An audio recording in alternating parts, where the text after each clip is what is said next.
Good morning, dear students. As per new timetable, today I am engaging the class of BA semester 5th, and for the optional paper of population studies, in which today I will deal with the topic of population growth, composition and distribution. So these three terms is very important as per population studies subject, because globally we have to understand about the population growth, about the composition and about the distribution of population, and just think about the process of development. And also, while discussing globally, we should talk about the Indian population growth, composition and distribution also. So let's start with the background that population growth is the increase in the number of individuals in a population. So this is the meaning of population growth. And the global human population growth amounts to around 83 million annually, or we may say that 1.1% per year. This is a global scenario. And the global population has grown from 1 billion in 1800, just repeating, the global population has grown from 1 billion in 1800 to 7.8 billion in 2020. So you have to learn that how the growth of population is there while the development process of the economics. So the population composition refers, the second important terminology is the composition, that is population composition refers to the demographic makeup of persons within a geographic area. Okay, and the composition of an area's population is useful in projecting the incidence of disease and death, and thus health care needs and demand. So in the COVID era, the composition is very much important, because we all are hearing that in the developed nations, aged persons are dying more in comparison of the developing nations where there are less aged persons. So this is due to the composition study of the population. So students, common elements of population composition includes age, sex and ethnicity. And in context of India, here ethnicity is caste and religion. So, but there are others as well. Researchers often compile data on age and sex into charts. And earlier I told you these all things. That is called as population pyramids, because population pyramid denotes age and sex structure of a particular country, and that help us understand population growth. Okay, because you just remind, I am just reminding you all the theory of population, and there you can understand that how the structure of population pyramids denote the growth story of particular country. So the main components of population change are births, deaths and migration, and these three is a major components of population. So when we have to talk about the natural increase of population, then students, natural increase is defined as the difference between live births and deaths. So let us talk about the categories of this composition. The population of a nation is generally divided into three broad categories. They are, first, children below 15 years, and this group is considered as unproductive and uneconomic because they have to be provided with food, clothing and medical care, because they do not work as per law. That is a different story, that in India there is a child labor problem, but as per law till 15 years they have to be provided with food, clothing and medical care, and they do not contribute towards the economy of the nation. This is the first category. And second category is most important, especially in terms of developing nation, that is working age. that we entitled as 15 to 59 years. And this age group is economically productive as they are the working population of the country. So students that contribute towards the economic growth of the country. This age group contributes in the economic growth of any particular country, and if any country this age is unemployed, then that will become the burden of the population structure. So the adult age group is biologically the most reproductive, economically the most productive, and the demographically the most mobile. So all three indicators are there. Biologically they are most reproductive, that is important for our study. Economically the most productive, that is important of economic story. And demographically the most mobile, that is a story of migration. So it supports the bulk of other age groups. It carries the burden of feeding. Good afternoon, dear students. So as per timetable, for the MA semester 3rd, who has opted population studies as a specialized paper, among the two papers, the first paper, I have covered 2 units in the first paper. And now today in the same first paper, the third unit entitled with fertility and nuptiality topic. So students, today I will deal with the concept of fertility and nuptiality.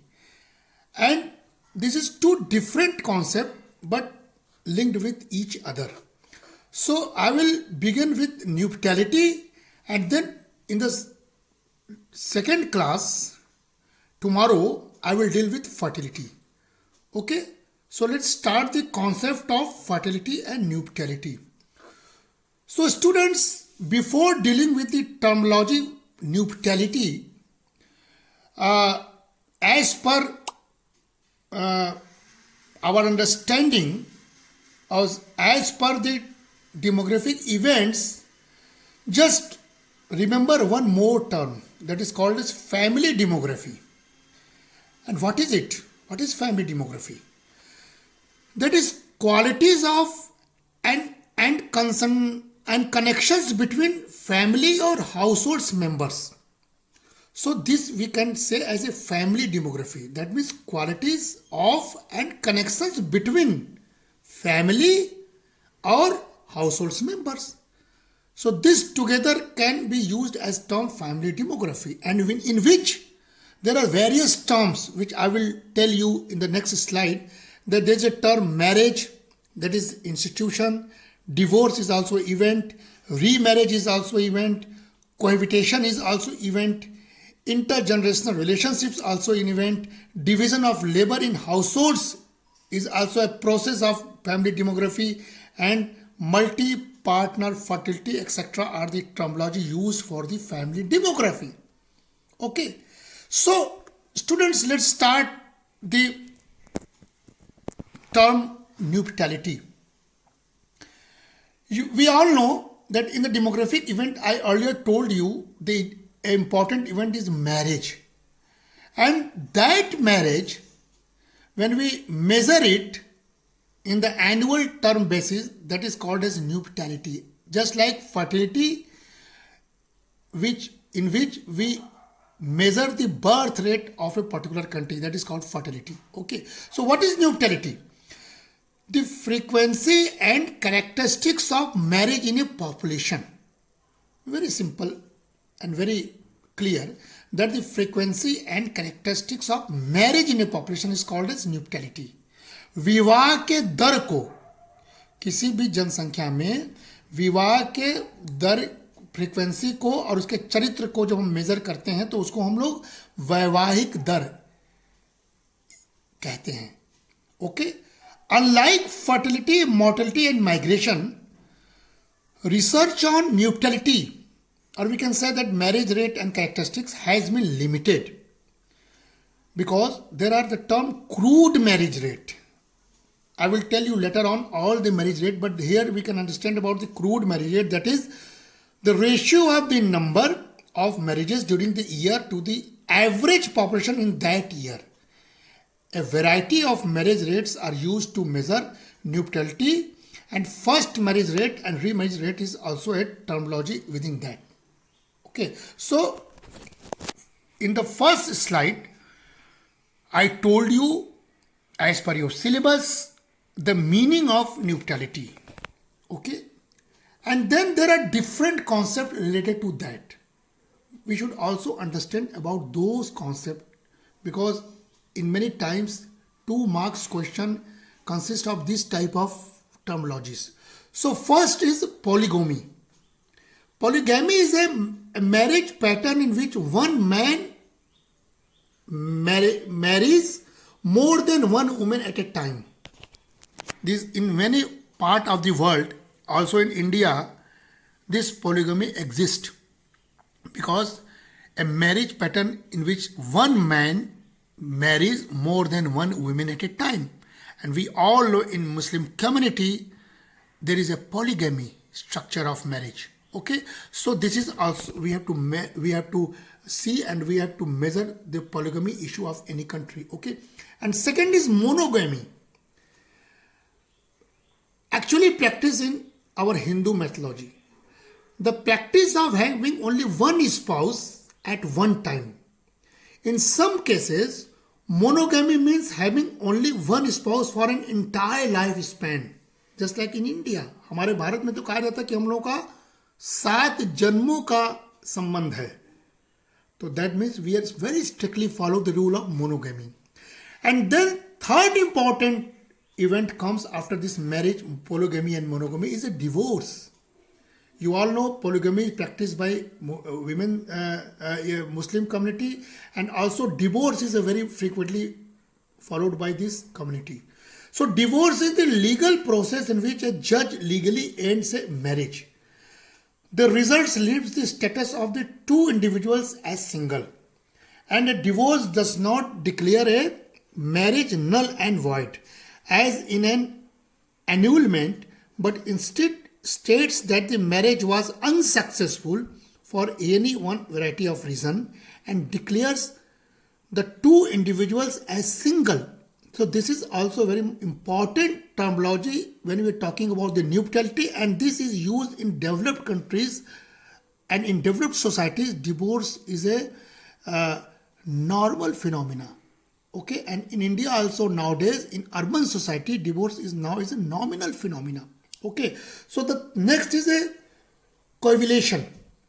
This terminology is also practiced in many parts of the globe, especially in the era of modernization.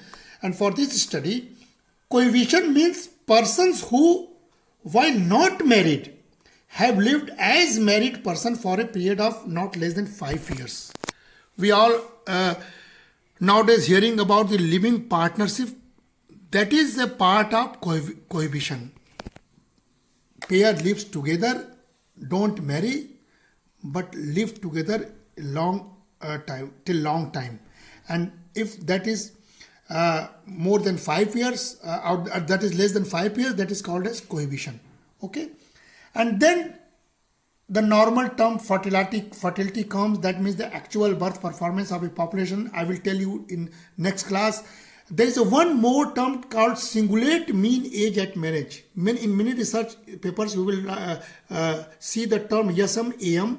That means the average length of single life expressed in years among those who marry before age 50.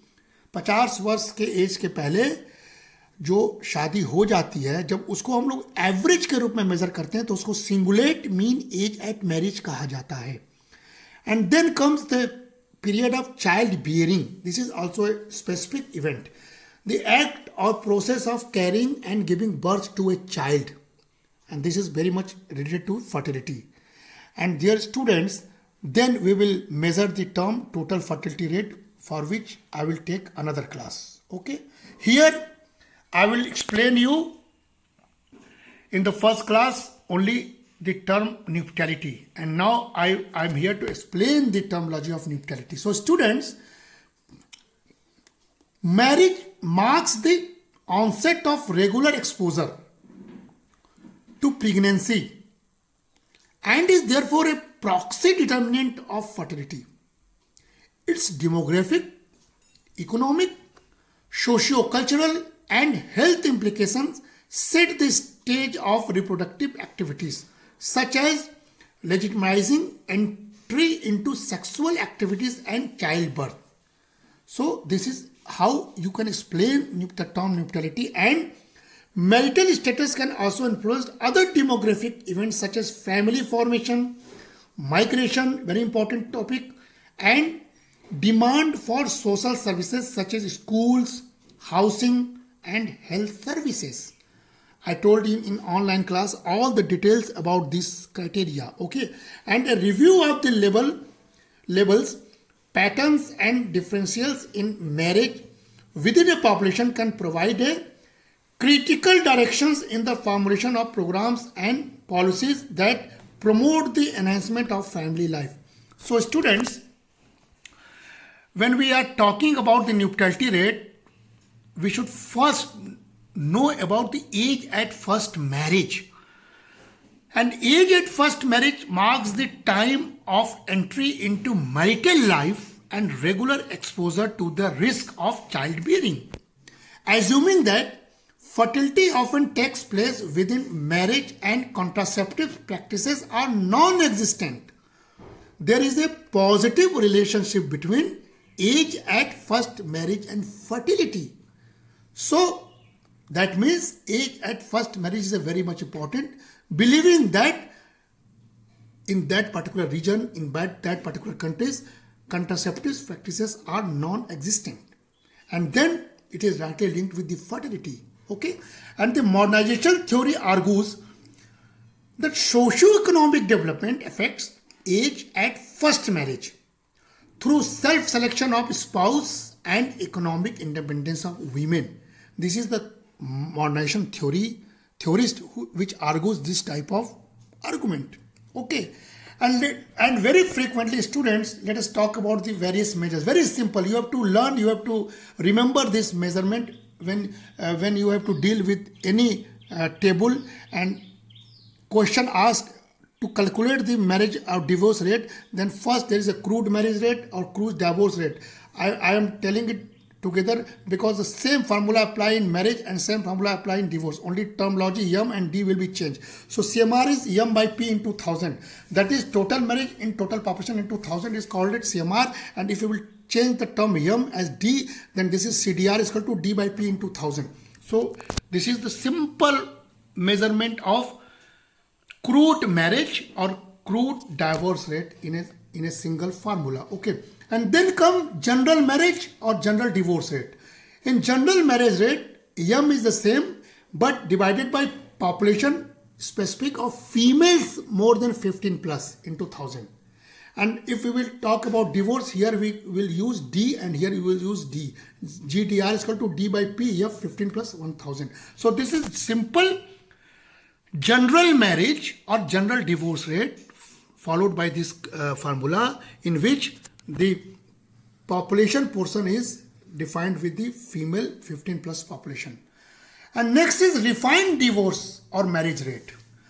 Refined divorce or marriage means D by P F by marriage. Total marriage of a female amongst the population. That is called as refined divorce. And when we'll put here M, that is called